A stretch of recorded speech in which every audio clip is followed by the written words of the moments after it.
We're now joined by Coach Kliff Kingsbury from Texas Tech. Coach has said he's going to go right into questions, so if we'll take questions, we'd like to remind you your name and your affiliation, and if you would please stand up. It makes it a lot easier for the coaches to see you. So we got a question towards the front on the right, so we'll get a microphone to you, and we'll start just as quick as we get up there.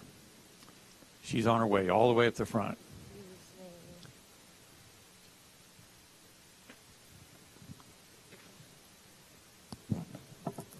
Good morning, Coach. Bob Kyrie with Reddit College Football.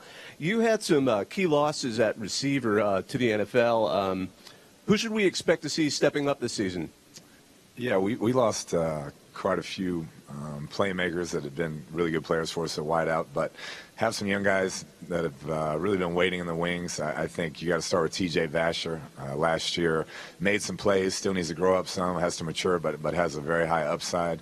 Daquan Bowman is an inside receiver that has played sparingly, has kind of waited his turn to get on the field and played really well this spring. And then Jadian High is a guy who got a 6-year back, has been a productive player for us at all positions, and I expect him to really step up and have a nice campaign this fall as well.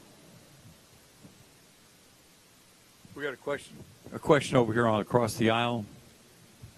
Hey, Kliff, Brian Davis, Austin American Statesman. The biggest thing about you guys last year, just the tough finishes against K-State and those games. How do you practice that in the offseason? I don't know if stress or pressure is the right word, but how do you practice from late game collapses? Yeah, we felt like we were competitive last year, more so than we've been.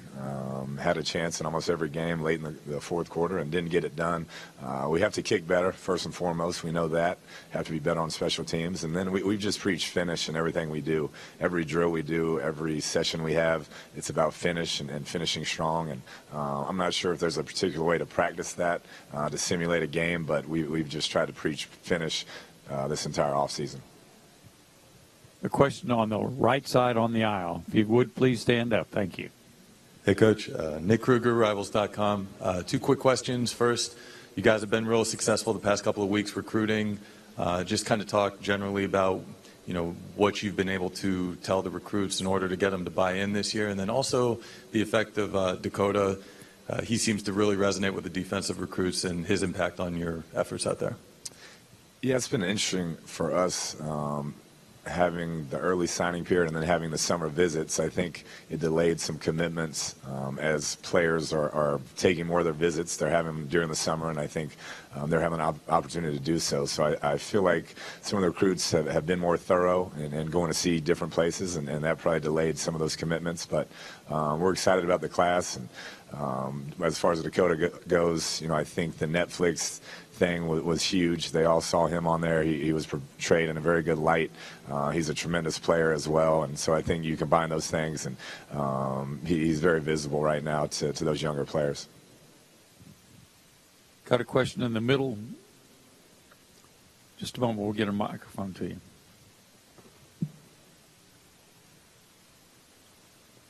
Suzanne, if you don't mind standing up.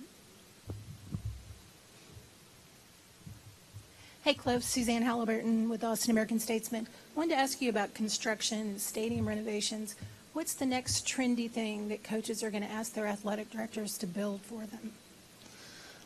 It's a great question. I mean, just bigger and better and shinier. I mean, I think that's just the way it's going. Anything that you can attract recruits with, we're going to be wanting it, and I think you're just going to see that continue to move in that direction. Any way you can try to differentiate yourself from a facility standpoint would be a positive for your program.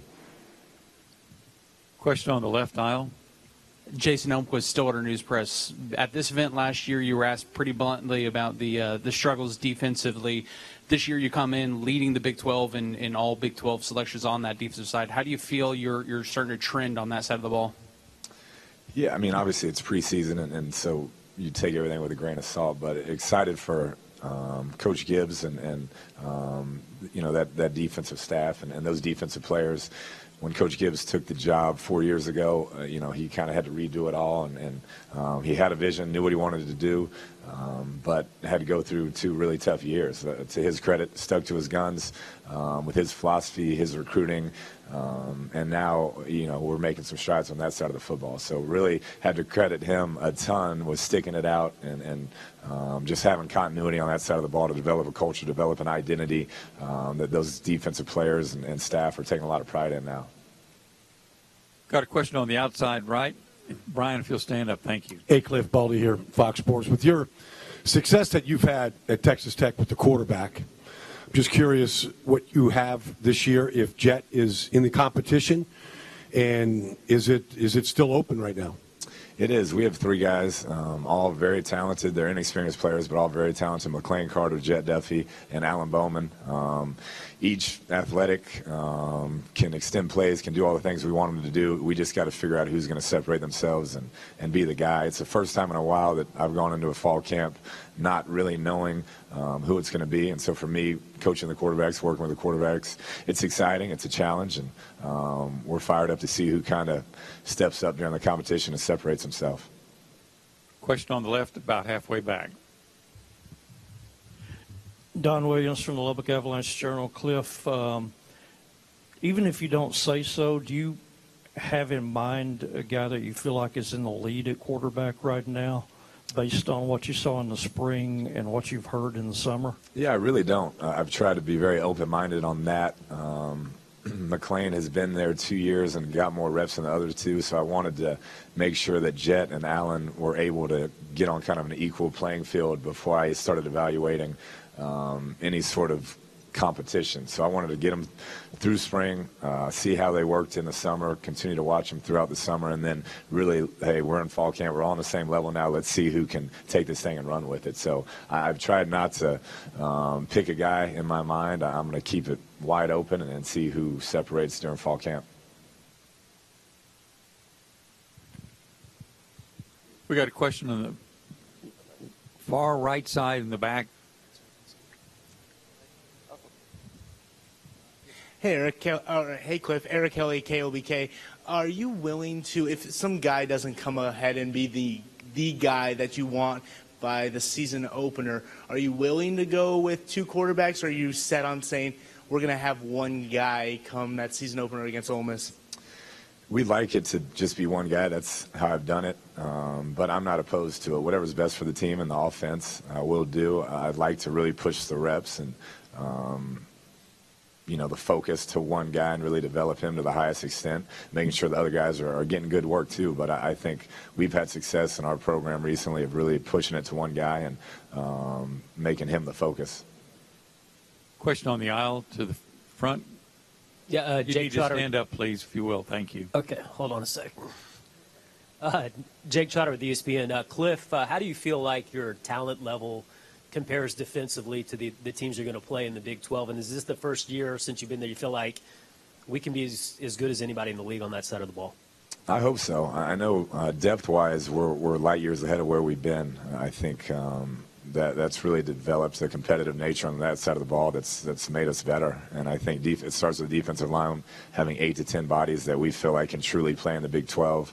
In our league, as many drives as you're going to get, as many plays as you're going to get, you got to have that. And then we have 3 linebackers we think can play for anybody, and a lot of experience coming back in the secondary. So I think it's a unit that we'll be able to compete at a higher level than we have on defense, and hopefully continue to trend to the top of the league in that side of the football. Got a question about halfway back in the middle. Ian Boyd, Inside Texas.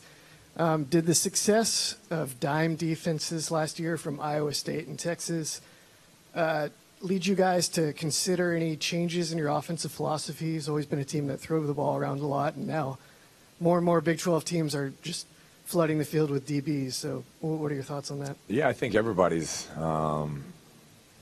trying to find answers for that new kind of scheme that's being run in the Big 12 by different people. So I think it's been an offensive conference for a long time, and defenses are doing a nice job of kind of combating that, slowing down the game, limiting drives, putting more defensive backs on the field, keeping things in front of them.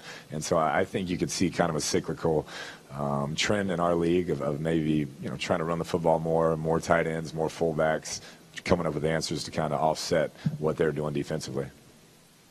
About halfway back on the front, Cedric, stand up.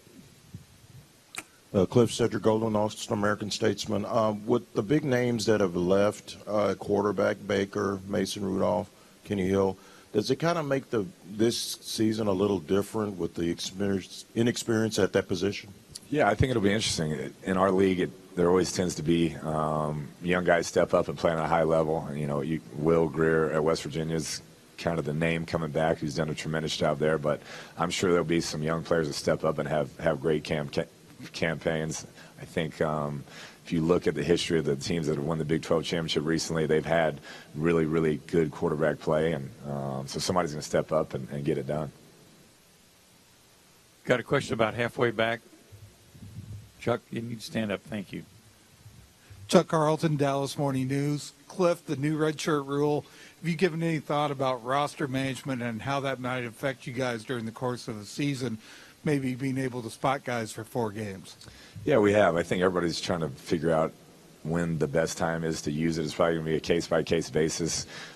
You'll want to try and get them in the game at some point during the year, whether that be at the beginning or the end or the bowl game. But I think it's a great rule. I think it'll allow those young players to build confidence, to get in and figure out the game and not lose that year, which is good and it's beneficial to them.